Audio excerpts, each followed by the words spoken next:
Delhi NCR में प्रदूषण का कहर लगातार जारी है। दिल्ली को ओवरऑल एयर क्वालिटी इंडेक्स 359 दर्ज किया गया है।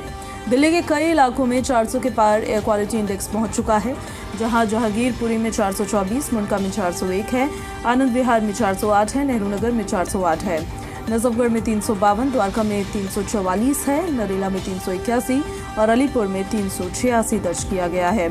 आयानगर में 355, बवाना में 409, चांदनी चौक में 357 है, अशोक विहार में 394, पूसा रोड पर 346 है, रोहिणी में 395, सोनिया विहार में 398 है, पंजाबी बाग में 391, लोधी रोड पर 260 दर्ज किया गया है।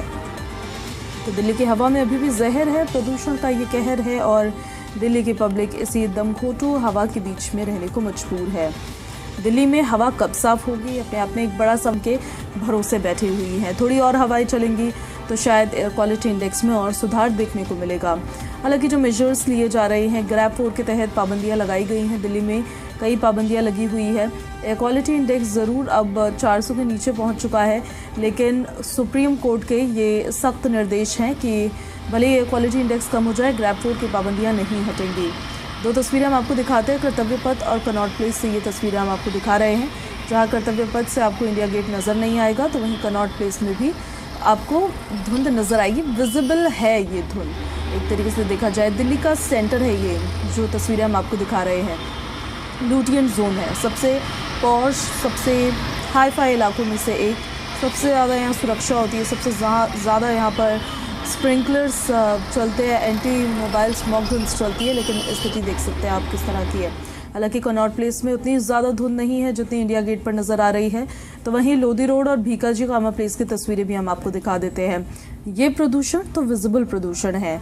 कम होता तापमान, बढ़ती ठंड एक वजह हो सकती है धुंध के पीछे, लेकिन ये दरअसल फॉग और स्मॉग का एक मिश्रण है जो दिल्ली की पब्लिक के लिए बेहद खतरनाक है। अब देखिए, आप ड्रोन फुटेज देखिए भीकाजी कामा प्लेस के, हम आपको दिखा रहे हैं। आपको ऐसा नजर आएगा जैसे एक गैस चैम्बर के अंदर ये भीकाजी कामा प्लेस है, और ऐसी तस्वीर पूरी दिल्ली की है, पूरे दिल्ली एनसीआर की है, इवन देश में कई राज्यों की है। और हमारे सहयोगी वरुण भसीन दिल्ली से हमारे साथ लाइव कनेक्ट हो रहे हैं। हम सीधे वरुण का रुख कर लेते हैं। वरुण, जरा बता दीजिए, आप जहां पर अभी मौजूद हैं, क्या हाल है वहां की हवा का?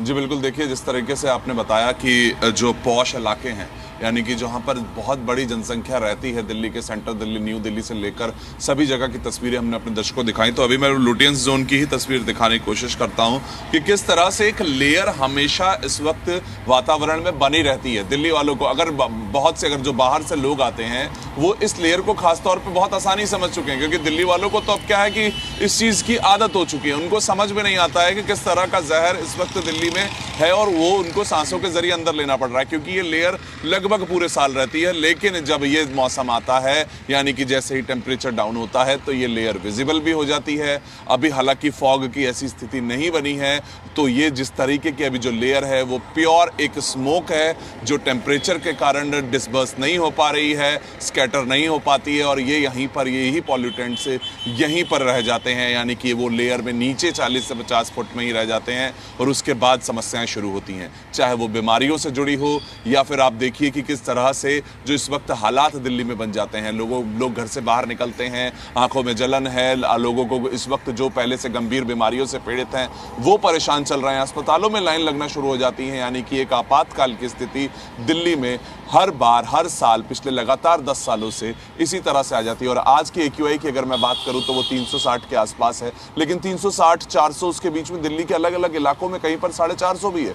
तो ये एवरेज तो हमने बता दी है, लेकिन जहां पर ज्यादातर लोग रहते हैं, जहां पर बहुत से इस वक्त पॉल्यूशन की स्थिति बनी हुई है, वहां पर ऐसा कोई भी क्लस्टर लेवल पे काम कभी नहीं हुआ है, चाहे वो केंद्र सरकार हो या फिर दिल्ली की सरकार हो। कोई भी ऐसा कोई ठोस इस वक्त इलाज ढूंढ कर नहीं ला पाया है, और उसी के कारण अपना इलाज कराने के लिए अब दिल्ली वालों को रोजाना अस्पतालों में पहुंचना पड़ता है, या फिर जो अपने आप को स्वस्थ समझते हैं, जो सोच रहे हैं अगर दिल्ली में रहने वाला कि नहीं मुझे फर्क नहीं पड़ रहा है, पर फर्क पड़ रहा है एक्सपर्ट्स की माने तो वो एक स्लो पॉइजन है जो लगातार दिल्ली वालों को बीमार कर रहा है। और दिल्ली में एयर क्वालिटी इंडेक्स जो कम होता नजर आ रहा है, वो मौसम की मेहरबानी है या ग्रैब 4 के तहत जो पाबंदियां लगाई गई है उसकी देन है?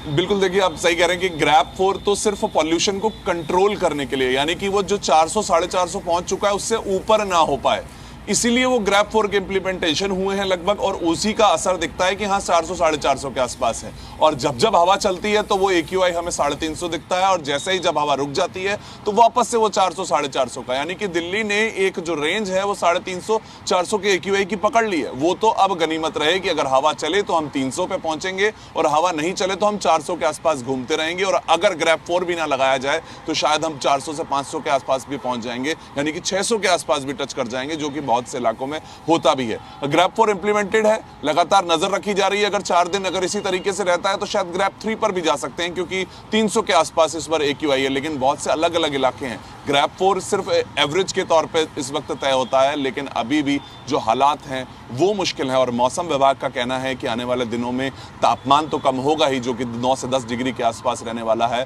उसी के साथ साथ वो हवा की गति भी कम होगी, और जैसा कि आप बता रही थी कि वो फॉग आएगा तो वो स्मोक के साथ इस वक्त मिलके एक भयंकर स्थिति जरूर बनाता हुआ नजर आ सकता है, जैसा कि हम पिछले 7-8 सालों से देखा है। तो अब वो ग्रैप 4 का इंप्लीमेंटेशन कितना काम आएगा, किस तरह से हवा चलेगी, ये सब चीजें एक दूसरे पर निर्भर करती हैं, और दिल्ली वाले भी निर्भर करते हैं कि कब हवा की गति तेज हो, कब वो तापमान एकदम से नहीं गिरे तो उनको इस तरह स्मोक की स्थिति से इस वक्त नहीं देखनी पड़े। बिल्कुल, अब ऐसी स्थिति में दिल्ली की पब्लिक है तो अब बहुत ज़्यादा सतर्कता के साथ उनको रहने की ज़रूरत है। एडवाइजरी उनके लिए किस तरह की जारी की गई है। अब देखिए, जो एयर क्वालिटी इंडेक्स है वो 400 से नीचे तो आ गया है, लेकिन ग्रैप 4 के नियम अभी भी लागू है, और इसको लेकर भी कोई ऐसी इन्फॉर्मेशन नहीं है कि कब तक ये लागू रहेंगे या नहीं रहेंगे, क्योंकि आज सुप्रीम कोर्ट में भी सुनवाई होगी। सुप्रीम कोर्ट के ये सख्त निर्देश थे कि भले ही 400 से नीचे आ जाए एयर क्वालिटी इंडेक्स, लेकिन ग्रैप 4 के नियम लागू रहने चाहिए।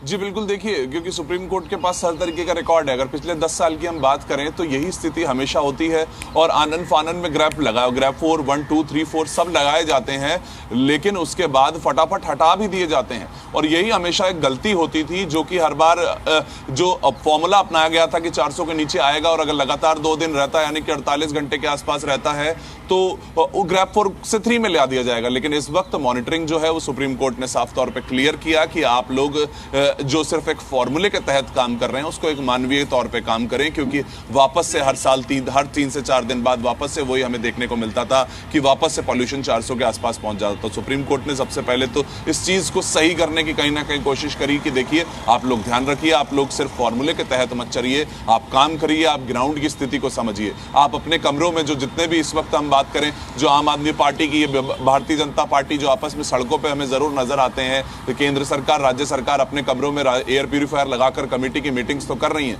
लेकिन अब तक ग्राउंड पे कोई असर नहीं मिल पा रहा है। और यही इस वक्त सबसे बड़ी समस्या है कि कोई भी इस वक्त, क्या पूरी दुनिया में ऐसा कोई भी स्थिति, कोई इलाज नहीं है जो दिल्ली को इस वक्त इस प्रदूषण से बचा सकता है।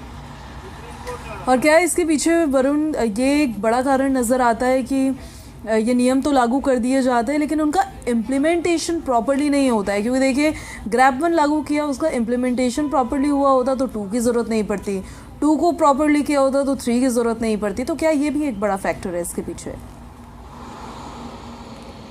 जी बिल्कुल, देखिए, अगर दिल्ली की ज्योग्राफी देखें उसके हिसाब से वो बहुत जटिल है। आसपास नोएडा है, गाजियाबाद है, फरीदाबाद है, तो ये सारी चीज़ें आसपास जोड़ के उसकी हवा में और एक तरीके से एक फैक्टर बन के आती हैं कि बहुत सी इंडस्ट्रीज़ हैं, बहुत सी फैक्ट्रीज़ हैं, और इतना कंस्ट्रक्शन का काम चलता है, हज़ारों लाखों घरों में एक साथ। आप सोचिए, बड़ी बड़ी कंस्ट्रक्शन साइट्स हैं। नोएडा पूरी तरह से लगभग आधे से ज़्यादा नोएडा में काम चल रहा है, फरीदाबाद में काम चल रहा है। और ये हवाएं जब डायरेक्शन होती है, हम कहते हैं हवा चल गई, हवा चलना भी हमेशा अच्छा नहीं होता है दिल्ली के लिए। जब हवा चलती है, अगर नोएडा और गाजियाबाद की तरफ से अगर हवा चल के दिल्ली की तरफ आ रही है, तो ये दिल्ली वालों के लिए परेशानी है। तो दिल्ली NCR पूरा इस चीज से जूझ रहा है कि कब कहां हवा चले, वो भी उनके लिए अच्छी बात नहीं है। तो यानी कि अब बहुत से बड़े चीजों पर काम करना पड़ेगा। मैं जिस तरीके से हमने पहले भी बताया कि क्या वो आर्टिफिशियल रेन अगर एक इलाज है, अगर चीन में हो सकता है, अगर दूसरे देशों में हो सकता है, तो क्या भारत में नहीं हो सकता है? क्या बादलों के इंतजार में या फिर हर साल सिर्फ इसकी बात की जाती है?